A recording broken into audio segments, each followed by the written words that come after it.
Distinguished ladies and gentlemen, good afternoon. I am glad to greet you in the Kremlin. Due to the complicated epidemic situation, we still have to hold this solemn ceremony of presentation of credentials in this format that we have today. Somewhat limited. I hope you can understand our situation. And of course, I would like to personally congratulate all of you on the official beginning of your diplomatic activities in the Russian Federation. I wish you success in carrying out your honorable and responsible mission of developing and strengthening the relations between the states that you represent and Russia. We are sincerely interested in making sure your work is successful and brings the practical results. Naturally, we can fully count on the support and the assistance of the Russian authorities, our ministries and agencies, as well as the favorable attitude and the constructive sentiment from our business, our political and public figures of Russia. Let me assure you that your professional activities in Russia will be filled with interesting meetings, events and contacts. And sometimes and someday we will defeat this infection and life will come back to normal. Let me express, I hope that you will have opportunities for business trips along our country to meet new people, meet the diverse nature, regions, the rich history and culture, and I hope that you will have the best impressions of your stay in Russia. Ladies and gentlemen, recently, speaking at the expanded session of the Collegium of the Ministry of Foreign Affairs of Russia, I pointed out the priorities of Russian foreign policy and gave the detailed characteristics of the current complicated international situation and the approaches to settling acute global and regional problems. We've been consistent in saying that it is only possible to counter the numerous challenges and threats through common efforts of the entire international community. We are reminded of that by the coronavirus pandemic-related situation. The treacherous infection is far from defeated, and no single country can fight against it alone. Unfortunately, in practice, we see a different situation, and the term vaccine nationalism has been coined, and unfortunately it reflects the current state of affairs not only in the commercial vaccine market, but also in the matters of providing assistance to the countries in need. I firmly believe that without combining the efforts of all states and without establishing a mutual equal cooperation, we will not manage to solve such complicated global tasks.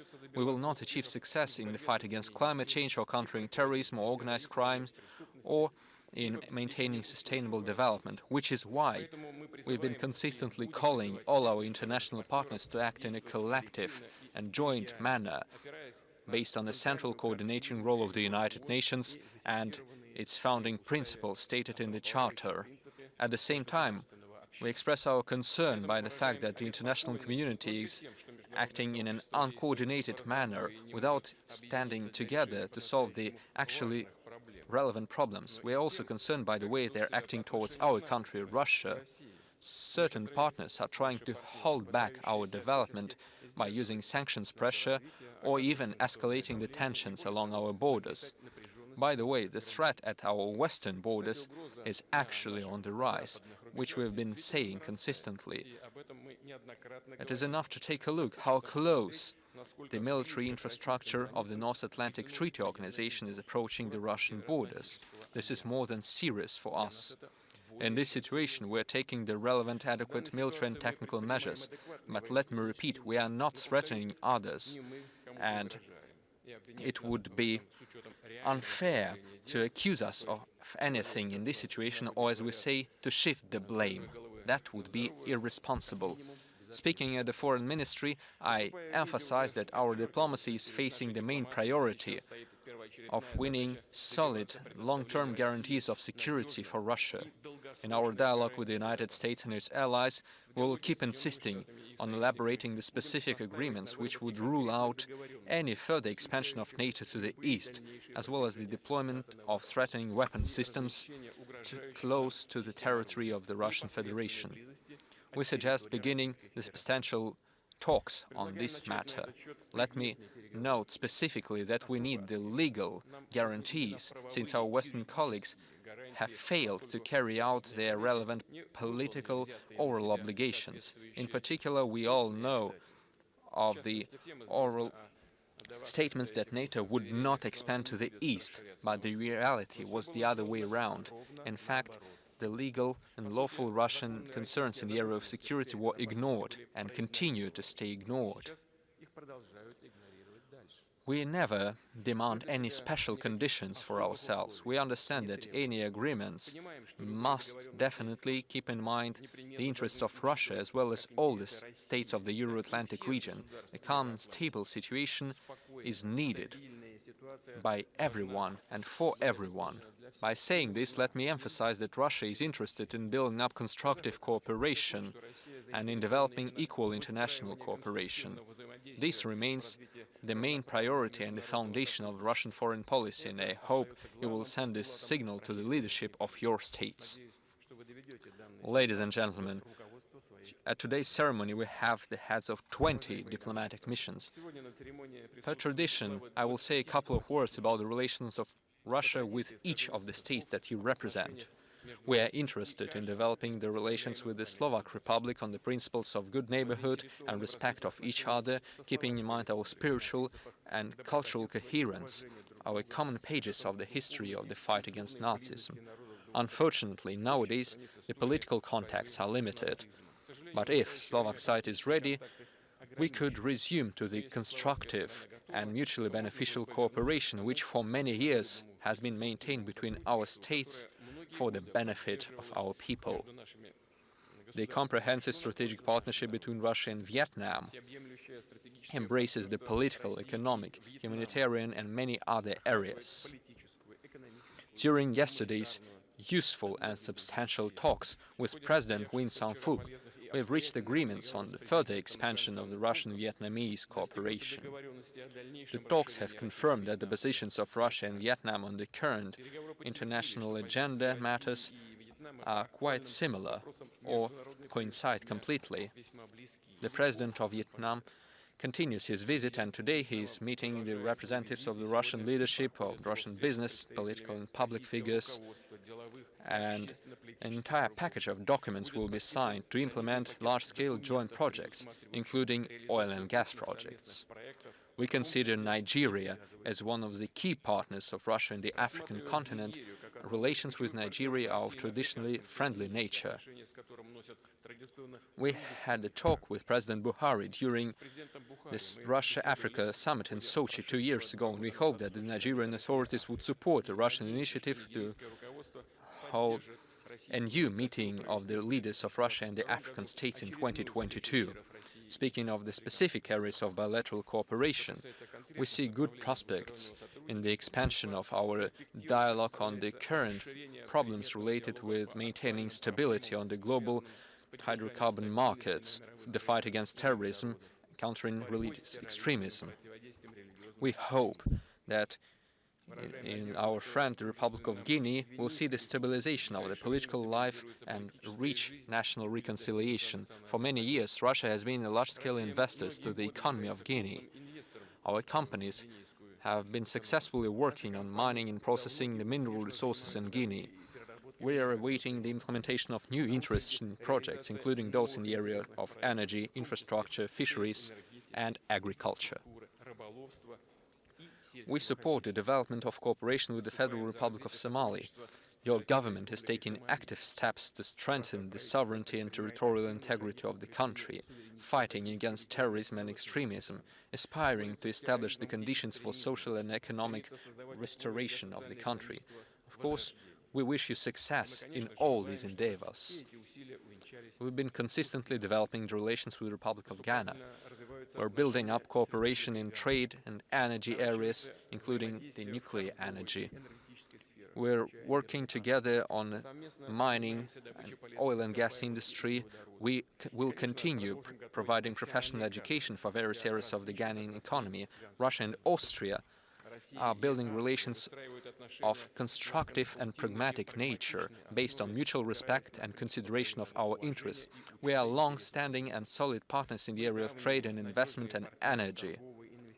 Despite the pandemic, we see increased volume of trade. Following the first 6 months of this year, it's been increased by 26.5%. Our country highly appreciates the neutral policy of Austria, as well as the respect of Vienna as a commonly recognized platform for multilateral negotiations. We see favorable conditions for expanding trade and economic links with the Republic of Mauritania, in particular in the area of sea fisheries, where we have established close cooperation. We highly appreciate the significant contribution of your country in the fight against terrorism in the Sahara-Sahel region. The year 2022 will mark the 30th anniversary of the establishment of diplomatic relations with Tajikistan, a good neighbor and a solid ally of Russia. This year, our friends of Tajikistan have been successfully chairing the Shanghai Cooperation Organization as well as the Collective Security Treaty Organization. Our countries are closely cooperating within these organizations as well as in the Commonwealth of Independent States, coordinating our positions on the current regional problems. Keeping in mind the complicated situation in the neighboring Afghanistan, Russia provides assistance to our Tajik friends in the area of security, including through cooperation in the program of modernizing the armed forces of Tajikistan. The links of Russia with the Republic of the Union of Myanmar have been of a traditionally friendly nature. We firmly believe that through joint efforts we can continue developing our successful cooperation in the areas of economy, military and technical area, and education. We believe that the problems related with the escalated internal political and ethnical situation in the country should be settled without any external interference by the people of Myanmar themselves on the basis of political dialogue. Brazil is one of the most important strategic partners of Russia. Together we're working in the platform of BRICS and the G20, keeping in mind that in the years 2022-2023, your country will be a non-permanent member of the Security Council. We will be more active in our cooperation on the platform of the United Nations on the current issues on the global agenda. Apart from that, we will be consistently strengthening our bilateral cooperation in the areas of trade and economy, energy, science and technology, and others. We will be glad to see the President of Brazil in Russia. The friendly relations with the Republic of Angola have been tested by time. Most importantly, together with our friends from Angola, we intend to continue the development of the multifaceted, comprehensive cooperation through deepening the political dialogue, continuing our trade and investment and humanitarian cooperation. This in particular was mentioned during the recent visit of the Foreign Minister of Angola to Russia in October. The relations with the Republic of Italy are based on a solid foundation of cooperation, historical and cultural links, sincere mutual sympathies of the people of our countries. This year, Italy has been successfully chairing the G20, organizing a very resultative summit of the G20 on the topic of the fight against the pandemic, the restoration of the global economy and preservation of the climate. We've been providing comprehensive support for the Italian chairmanship.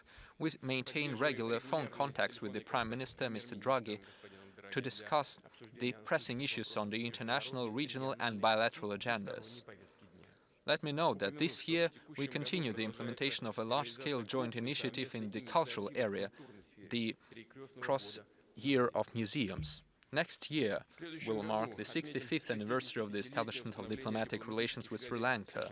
We've established good contacts between the foreign ministries, ministries of defense, ministries of economy, as well as the parliaments of the two countries. By the way, on the 22nd of November, the Secretary of the Russian Security Council, Mr. Patrushev, paid a visit to Colombo. Starting from 2009, Sri Lanka has been participating in the work of the Shanghai Cooperation Organization as a dialogue partner, making a contribution to its efforts to maintain security on the Eurasian region, its sustainable social and economic growth.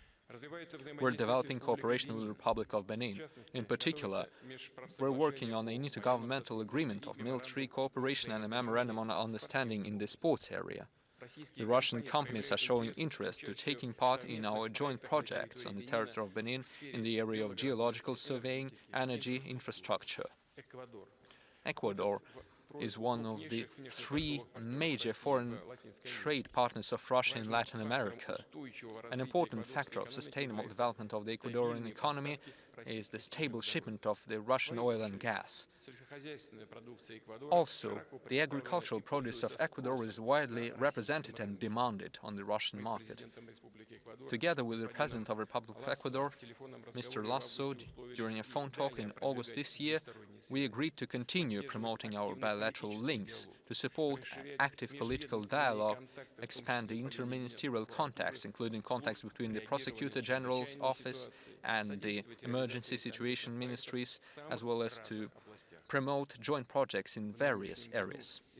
This year has marked the 30th anniversary of the establishment of official diplomatic relations between Russia and the Republic of Panama.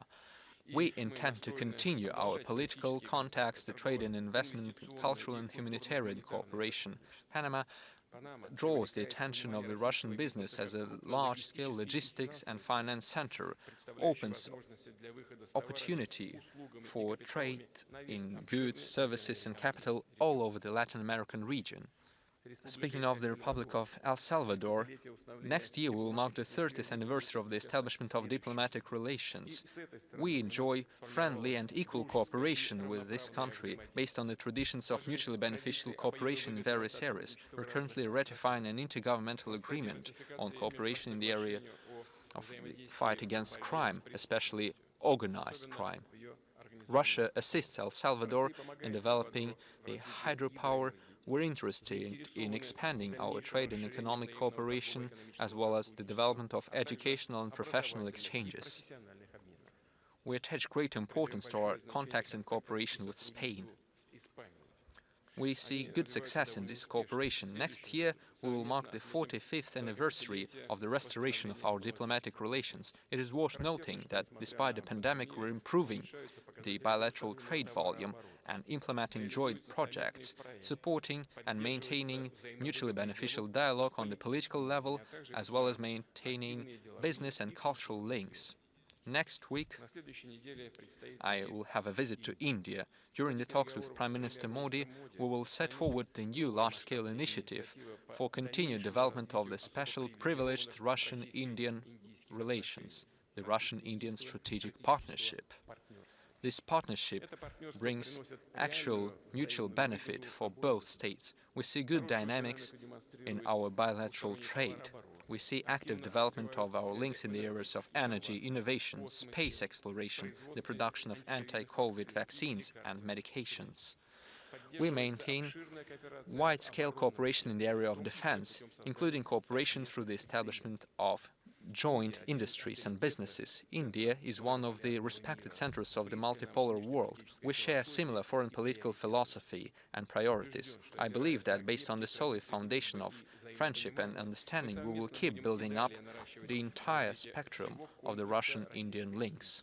Ladies and gentlemen, I have barely touched upon the relations of Russia with the states that you represent. I hope that with your active participation, we will manage to substantiate these relations, fill them with mutually beneficial projects, useful initiatives, and we will see the dynamic development for the benefit of our people in the interests of international security and stability.